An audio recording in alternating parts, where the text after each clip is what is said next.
No, no, he's over.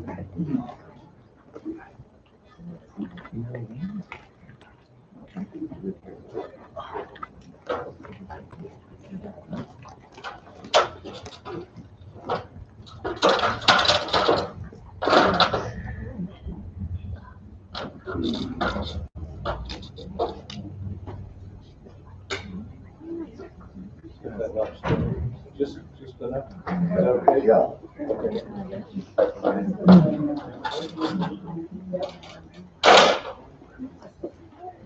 Well, good morning. It's a pleasure to have you here. We started planning this show a couple of years ago, and I'm not sure what scared Jeremy more, the fact that he would need to have 20 paintings, or 18, or whatever it ended up being, or the fact that he was going to have to talk. Anyways, thank you, Jeremy. He titled this Art the Way I See It by Jeremy Lipking. So who knows where he's going to go with that, right? I mean, it could be anywhere and everywhere. So I'm anxious to hear it, and it's going to go on for about 30 to 40 minutes, and we will allow some questions at the end. So thanks for joining us. Go ahead, Jeremy.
When you're out here, the hard part is not finding signs of pain, but narrowing down to a variety of compositions.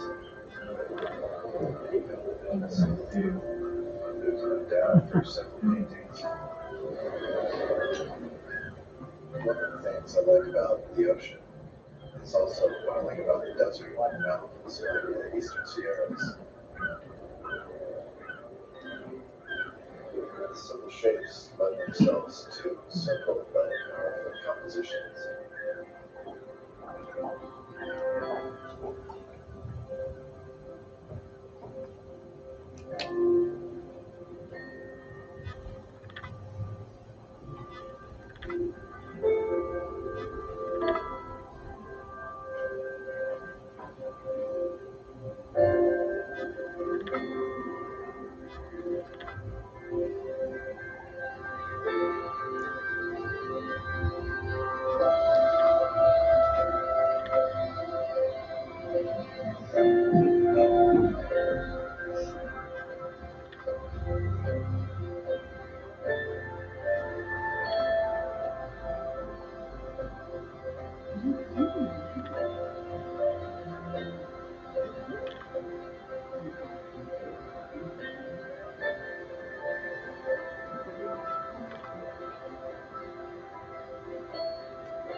That was quiet. It wasn't your hearing that went bad.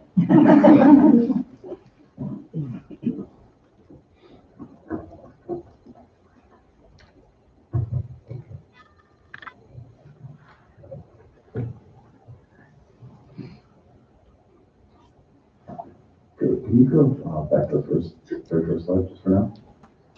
How's that? Can you guys hear me back there? Yeah, really good. All right. The goal of painting isn't just to make a picture that tells a story. It's to do it with style. You'll start off doing it that way. It happens over time, and you can't invent your own either, or else it'll just look contrived. At first, there are many things to think about.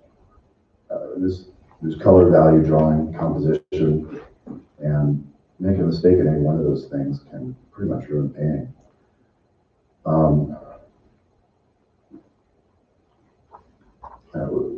Early on, when you're starting, what comes through your work as your style and square quotes. It's usually a mix of things you picked up from other artists, like style of brushwork, things that, I was inspired by Sargent, so I kind of picked up these little habits of turning out my brushes and wet paint, and also a combination of just happy little accidents. Soon you realize that the problem is none of these things are really straightforward as you think they are. For example, like color, it's related to tone of value. Drawing is connected to composition and design. And then you've got all these optical illusions to battle with as well. Like a perfectly modeled cheek in the sunlight can almost disappear if you go too dark right next to it. You might get, pretty accurate looking color for a particular part of the painting. And then as soon as you fill in the background, the color that was perfect a minute ago just looks completely wrong. Or, maybe it's the background that's wrong. Who knows? It's most likely it's a combination of both of them. But, the way over years, over the course of doing these studies and paintings, you kind of find your own creative solution to these problems. And I think some of those little things are what make your style what it is, not just the more obvious things like your subject matter, your color, or brushwork. Go to the next slide. I don't know if you guys have seen this optical illusion, but it's, no matter how much you look at it, this looks darker than that, but really it's all the same value. When you feel closely, there's like a double outline, dark on the inside and a little lighter on the outside. And so it's just telling your brain that this is lighter and this is darker. Go to the next slide. And here's the same thing. No matter, even after you know the trick, this square still looks darker than that one. But really they're the same value. You can test it just by putting your hand up in the middle of that line. This side just gets a little lighter right here and a little darker here. It's just a subtle gradation, but it's really the same color and the same value. And just, I'm showing this because, when we start off painting, and if you've never touched a paintbrush before, mixing the right colors seems like it could be pretty straightforward, almost like you just have to observe and copy the color you see. But once you put it down on the canvas, it looks completely different. Go to the next one. So I used this one. I just sampled a couple colors from the face in this painting. And so this right here comes from right here on the upper lip. And then the darker one is right down here on the chin. But when you look at the painting, you don't really, it's hard to notice that there's that big of a value change right there. But this is really dark, almost pure black right here.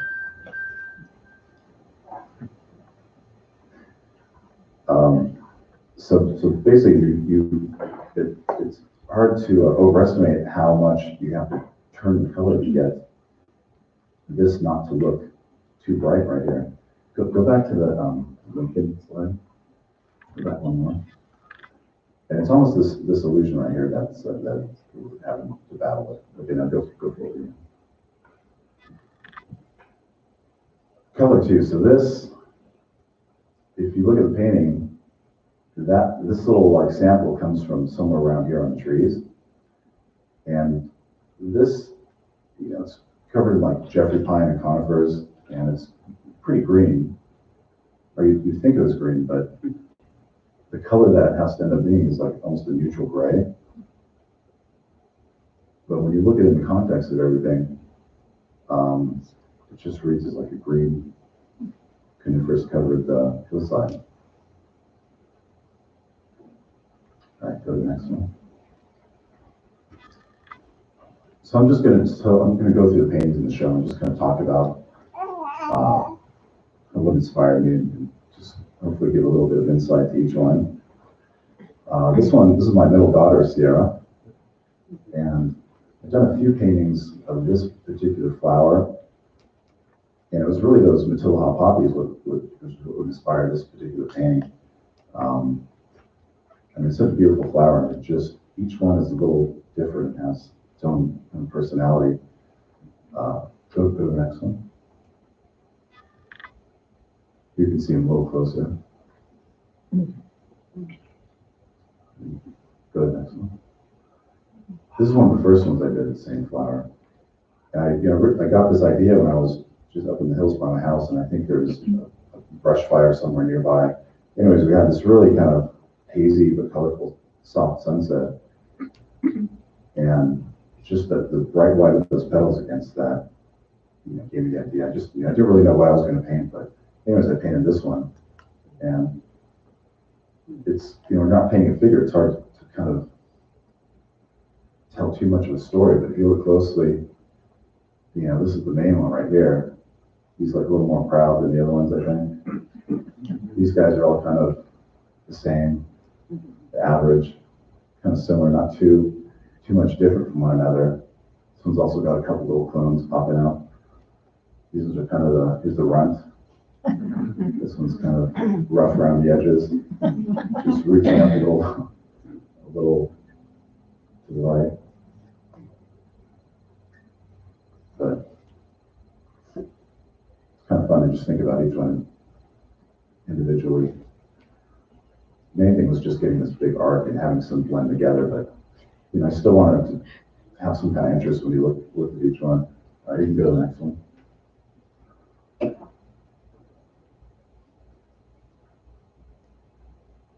This is my oldest daughter, Skylar.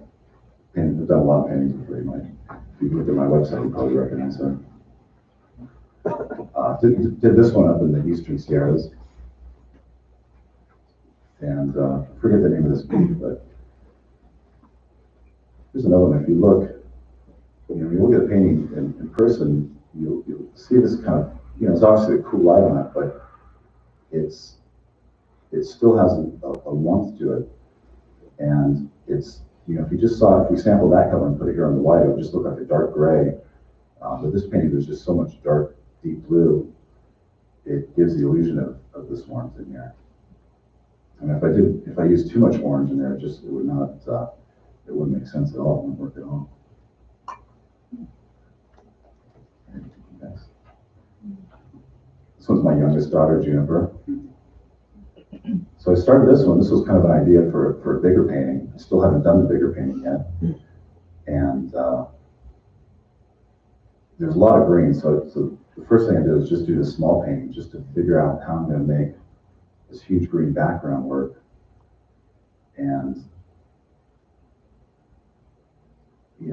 how warm do I need to make that? How cool or how gray? So I played around a lot with the green in the background. And I just kind of as I was going, I just kind of liked the idea of the pose just for painting of its own, not just the study. So I took this one a little further than I might have if it was just a preparatory study for a bigger painting. Okay, go ahead. Sharing secrets. My middle daughter. Well, by the way, most of these paintings are my kids. And this is our chicken. That's Rosie. She's made into a few paintings so far.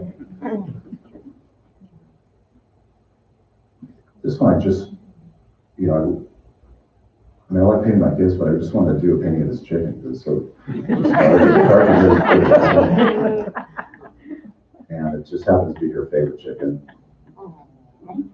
So I just want, I just like just the contrast with the black against the white. So I put it in a dark coat. And just little subtle things in the background. It's not painted flat like you'd paint the wall of your house. There's pretty big gradation between this and down there. Just the subtle texture on the wall gives a lot of movement. It's pretty subtle, but I think that keeps it feeling kind of static. Okay, we'll go to the next one. This is not one of my kids. This is Chelsea. She lives with us. This is our nanny, and this is kind of a fun painting. It's it's obviously kind of twilight. There's not direct sunlight, and the challenge in this is to try to get light on the face, but also have that have it read as a silhouette against the bright sky.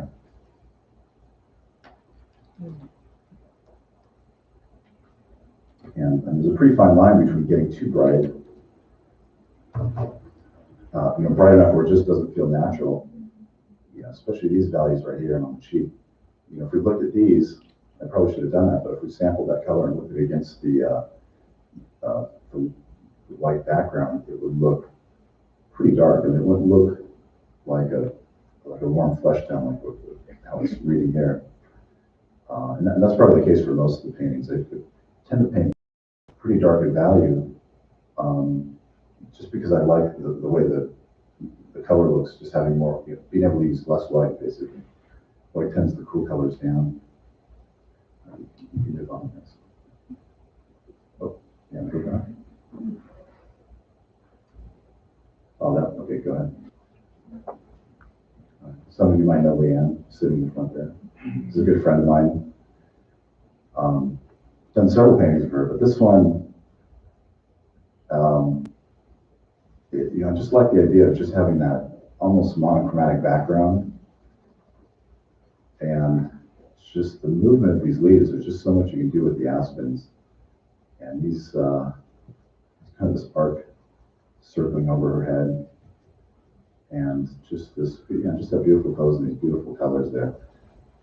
It's pretty simple. I didn't really paint a whole lot of individual leaves, but I didn't really need to. It would be a little distracting, I think, if I painted too many of them. But just a few of them, just showing this movement right here. I did that just to break up this straight line. So I think we can go to the next one. This is my youngest son, Zion. It's hard to get him to sit still even for a photograph. I can't. He's just too wild to do anything like that. So anyways, this is one of the first paintings I've done with him, actually. So, yeah, I liked just this monochromatic, almost monochromatic. It wasn't just using black and white. There was color in there, but I kept the color way down. I just kind of liked that, the yellow and the red and the black and white. Go to the next one. All right, this is Juniper again. Same girl that was in the earlier painting. This was a pretty cool hillside we had. After fire came through our property, it just burned everything down to the ground. It was just black, and you couldn't see. The only thing standing were just some of the more mature oak trees. And it was just black charcoal and dirt. And the first rain we had was pretty big. And so this one particular hillside, it was just covered in lupins, almost nothing else. A few poppies mixed in. And so, it's such a beautiful thing. I just had to do some paintings in it. Did maybe 2 or 3. This was one of them. And I had to trick her to model. She wasn't really too excited to go out in the hills and model for me.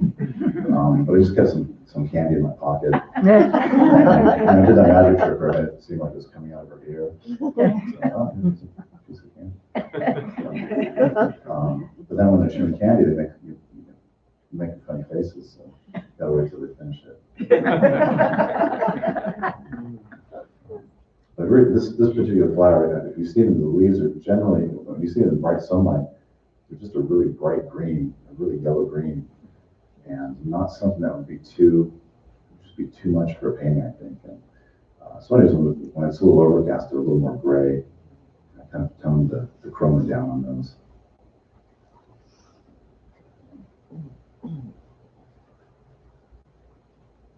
This is juniper again, in water.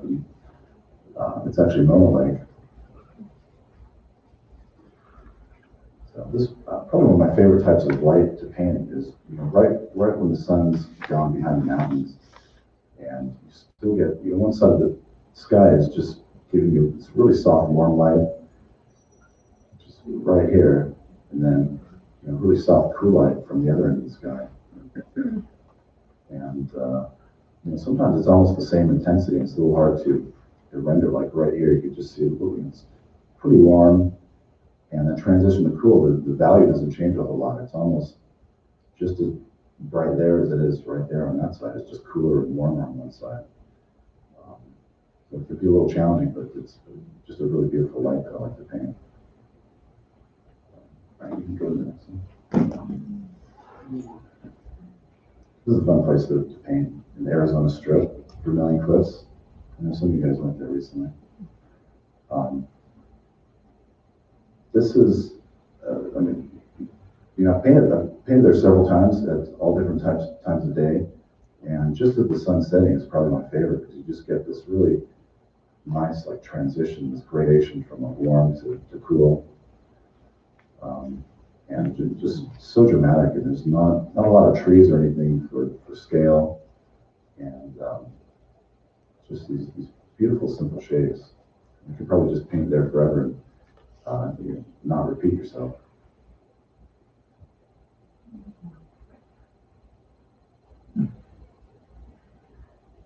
It's another one of Skylar. This was early morning, and she didn't willingly get up and model to make that time, but somehow I managed to get her out there. But sometimes I'll go out fishing. This is up at June Lake. We have a cabin there, so sometimes I'll get up really early and fish. All the kids are still asleep, and it's just so clear and quiet, and just not much movement on the water. And so convinced Skylar to come out the next morning and model for me in the canoe. We did have a life jacket. Somebody was kind of worried that she didn't have a life jacket on. I didn't think it would be aesthetically.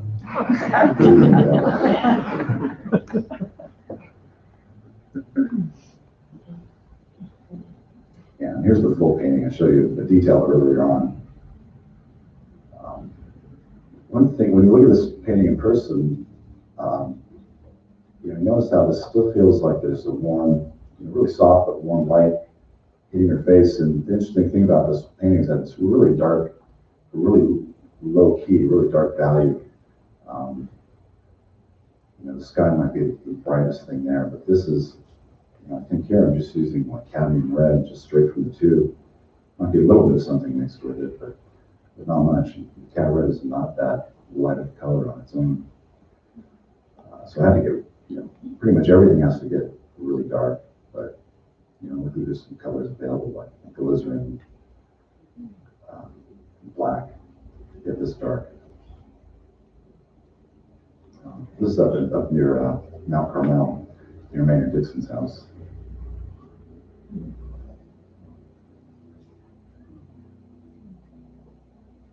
I'll go back to that one more time. Yeah, I just want to point out one thing that I really liked about this particular lighting. Sometimes it's just the light that inspires me to do the painting, more so than the landscape or anything else. And but the sun's just at this time the sun is just going behind the mountains. There might just be a little sliver of sun, and so you get this really warm red right here, and then as the form turns, you just get these really beautiful blues and purples. You can kind of see it right there, and it's just so soft and subtle. You don't get that when the sun's up a little higher. Same on this too. I mean, that was a little challenging too to get that transition from warmer to cool without darkening or letting the colors get too muddy as they cool down along the edge. Let's go to the next one. So this one, this is my friend Sonia, and she modeled for a few paintings for me. And this is her front yard. The first one I did was called Silence and Sagebrush, which is where we got the title for the show. And that one's at the National Cowboy Museum in Oklahoma City. And so that one was vertical. I didn't show so much of the background, so much of the landscape in the background. But I always wanted to do a horizontal painting that was similar to that pose and similar time of day. It's a little different. There's a little less light on the mountain here, and but I just like this huge expanse of sagebrush and just these simple shapes, and just the beautiful colors in the mountains in the background. All right, you can go ahead. Here's another one. It's kind of a play on another painting I did. I did one with, this is my daughter Sierra, and my wife was in the first one. And this is our cabin up in June Lake. And so the first painting, they're both kind of standing here on the side, and you can't really see Sierra's face in the other one. And so I felt like this one could be like almost the same time, but then my wife is left somewhere, and then Sierra's kind of, come up with these ideas, these like narratives as I'm painting them, and sometimes it changes. I'll have one idea, and once I finish the painting, there's a completely different story happening. But anyways, when I'm painting, I'm thinking she's, you can see the footsteps, so she's obviously walked there, and then turned around to look to see who's behind her. And there she is looking right at you. Mm-hmm. Go to the next one. This is my wife, Danielle. This is Mona Lake too, the same spot where I painted the one of my daughter in water. This is kind of, it's just, I wanted to paint her holding one of the kids. But besides that, there was this just beautiful, I spend a lot of time outdoors too, so that's how I get ideas for some of these paintings. And we have these dark thunderstorms, and just toward the end of the day, you just get this really almost like silver yellow light just between the Sierras and dark storm clouds. And it's just so bright, almost like blinding, and it kind of creates silhouette effect from everything in the foreground. Even though I did get kind of light here, it's so bright, almost like pure white right there. And it makes everything else feel like it's in shadow.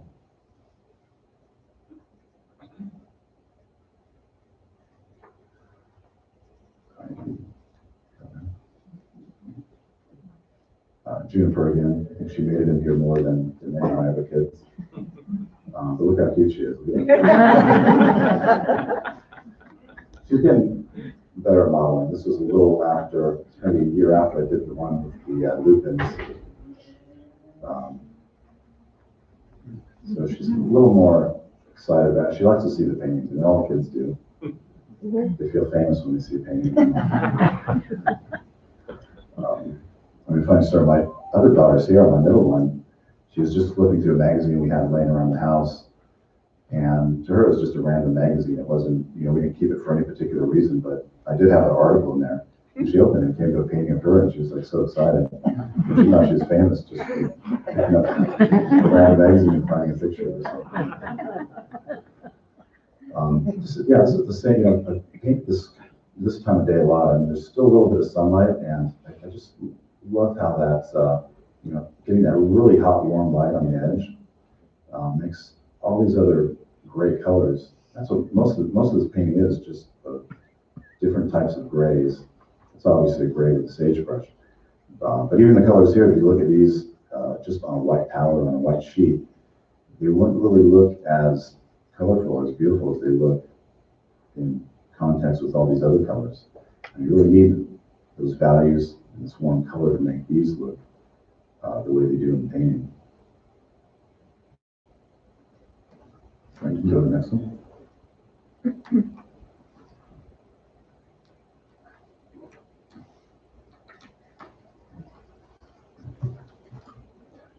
This woman's name is Effie Yazzie, and her grandmother modeled for me and some friends a while ago, and that's how we met her. She was in Monument Valley and has some sheep, done some sheep paintings. Those were her sheep. This particular painting, I was just out landscape painting. This is near Vermilion Cliffs, actually. And when the direction I'm looking is opposite of as what we're seeing here, just looking behind us. And as soon as the light just disappeared over those mountains, you can turn around and you just see this whole huge cliff just light up orange and pink. More so in the winter. In the summer, the sun's gonna be different. And just a beautiful, like just band, almost just this simple band of like pink and orange with the gray sagebrush in the foreground. And so that's how I started off getting an idea for this painting. I wanted to have somebody silhouetted against that, and came up with this.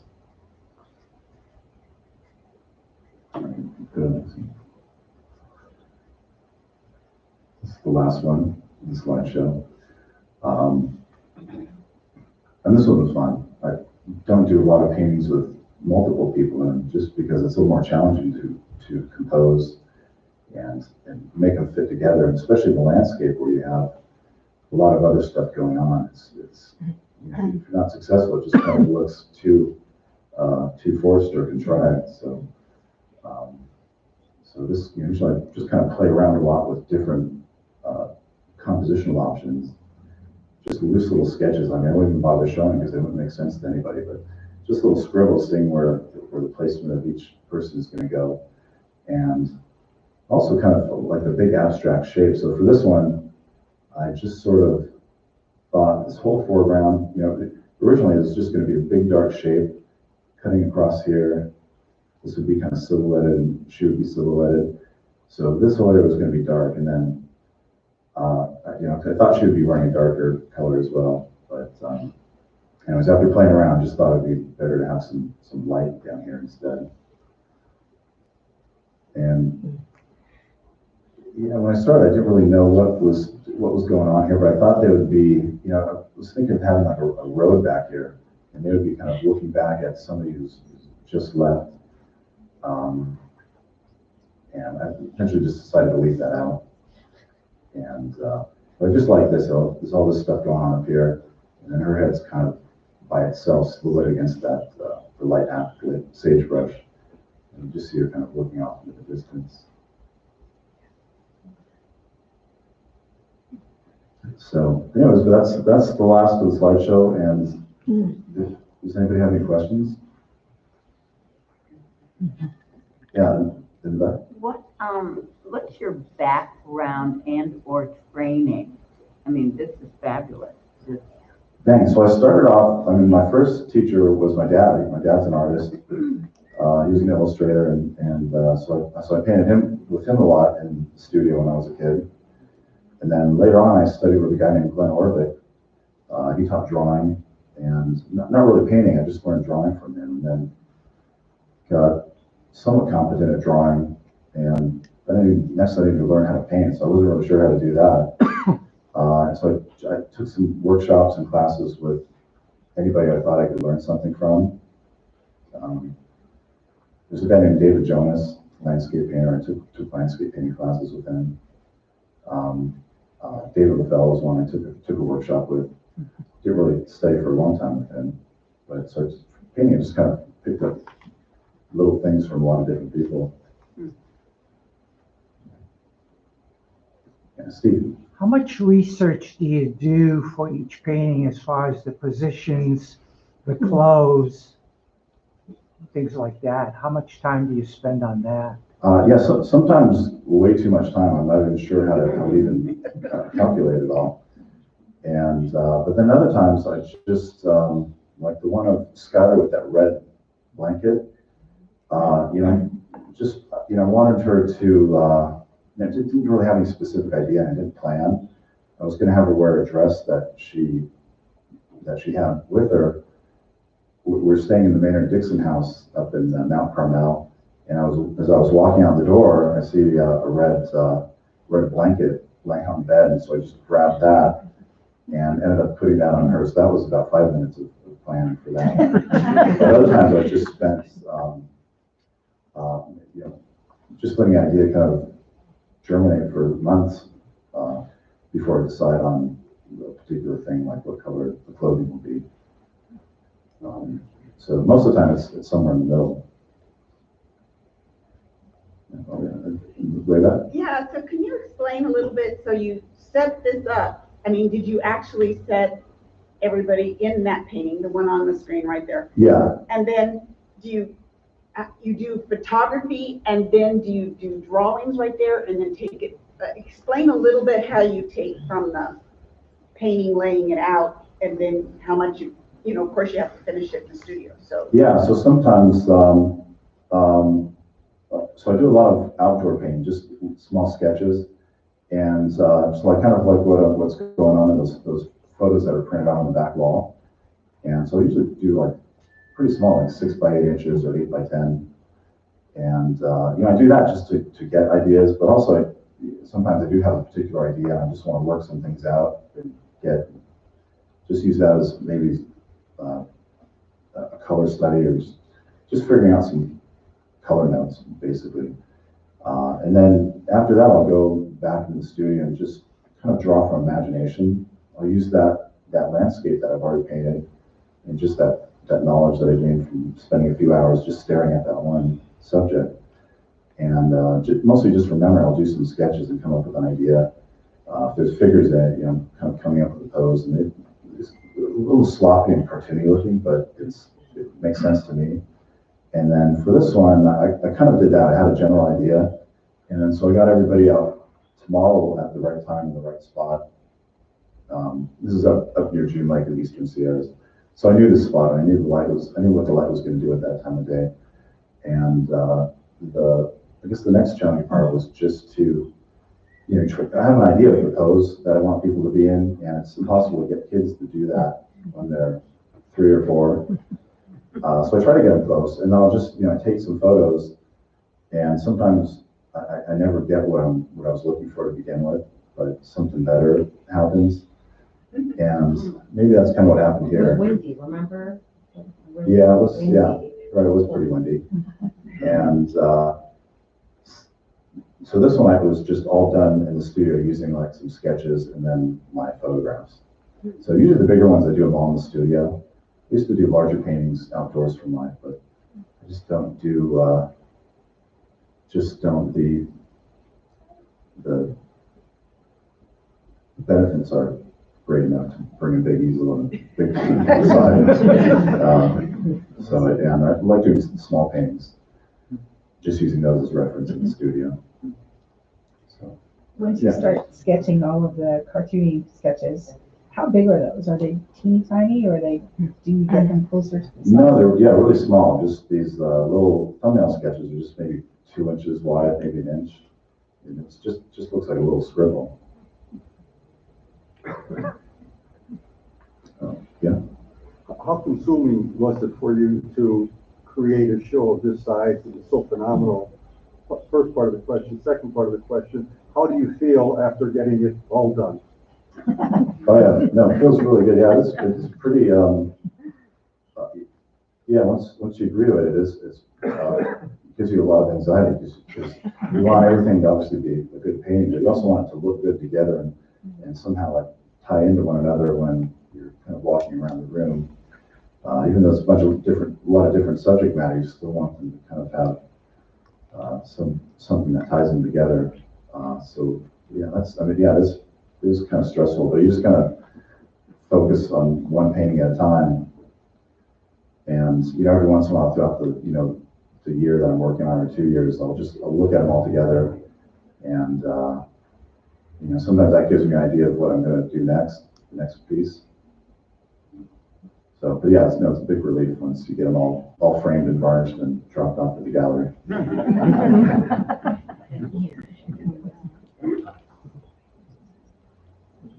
Oh, yeah. I was going to ask you about the brushes that you use. I noticed how smooth all the paintings are. Are they pretty much all like sable and really are bristle brushes like a no-no for? No, I use bristle brushes. That probably has to do, the smooth texture probably has more to do with the surface that I'm painting on, which is a pretty fine linen. But I do use more on the finer linen. I use softer bristles, not really heavily loaded though. More just kind of dragging across, like for thin layers of paint or scumbling. And there are a few where I use the heavier, more textured canvas. So for those, I use bristle brushes. I used to use the rosemary mongoose hair brushes. I forget what series those are, but so they don't have the natural mongoose hair. So after couldn't get those anymore, I started trying a variety of ones. So I used some sable, some synthetics, and even some bristle brushes. I don't have one that I just stick to. I'm still kind of trying a lot of different brushes out. So no magic brush. My other, No, yeah, no brush. Right. Yeah. No magic brush. Difference isn't in the brush. Yeah. I mean, a good brush that makes a big difference, but there's not one particular one, I don't say. Any other questions? Okay, yeah. Medium of choice and varnish of choice. So the medium I'm using is that it's from Chelsea Classical Studio, and it's I think there's two. They have a lean and I forget what the other one's called, but I use the lean, and it's made with lavender oil, and I'm not even sure what else, but it works pretty good. So I use that mostly.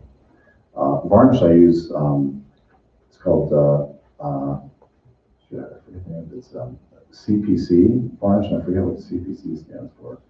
It's a synthetic varnish, and I mix. They have a gloss, which is they call it the finishing varnish, and then a matte. And I mix about 50-50 matte and gloss. Do you thin that at all? No, I'm not sure. I think you can. I'm not sure if you can actually. I've heard some people do it, but I never did it. Jeremy, was it strategic that you married a beautiful woman to produce models? Yeah, that worked around for that time.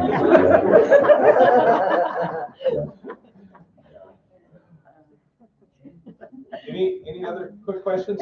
Yes, sir. I was just gonna ask one last one, with computers now and computer monitors, would you rather paint from like an Apple monitor as opposed to a photograph? Yeah. Usually when I'm working with photos, I usually use a monitor. But yeah, sometimes it does seem a little. I have to deal with glare. Because usually I have a lot of light in the studio. But yeah, most of the time I use a monitor just because it's convenient. When I'm working from photos, I tend to have a lot of different reference. It's not just one picture, so I can kind of toggle between the multiple reference pieces. Thank you, Jeremy. Thank you. Greatly appreciate it. Thank you.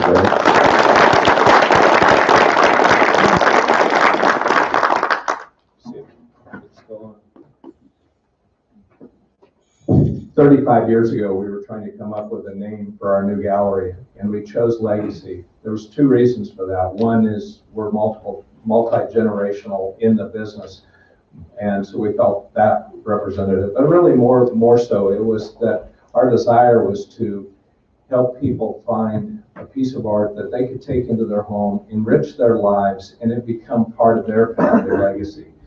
In order to do that, you need to find artists that are going to stand the test of time. We saw Jeremy's work over 20 years ago, and early on when he was, actually we figured it out, it was before Danielle and Jeremy were married, started representing Jeremy. Now there was a gap in between then and now, but we saw at that point that this is an artist that has so much talent, and what he was able to do and the emotions that we, meaning Ginger and I, were able to feel from his work. This is an artist that was going to stand the test of time. So this was an artist that we thought fit the role of the name Legacy to add to somebody's personal collection that could go on and on and on. And so, Jeremy, thank you very much for the opportunity to represent you. And thank you for a beautiful body of work. We're very grateful. Yeah. Let me fill you in on tonight. The show starts at 6 o'clock. Excuse me, it starts at 5 o'clock. The draw is at 6 o'clock. Now, the show runs for a full another week. I mean, it goes to the 20th. And we opened it up to the public on Thursday night. So we have some time there, but the draw for purchase is tonight at 6 o'clock. So if you have an interest in one of the paintings, you just need to find one of the people that work with Legacy Gallery, and we can help you fill out an intent to purchase slip. So if you'd like to do that. Now, Jeremy's probably going to hang around here for a little bit around the paintings and stuff. So if you have any questions, I'm sure he'd be happy to take some.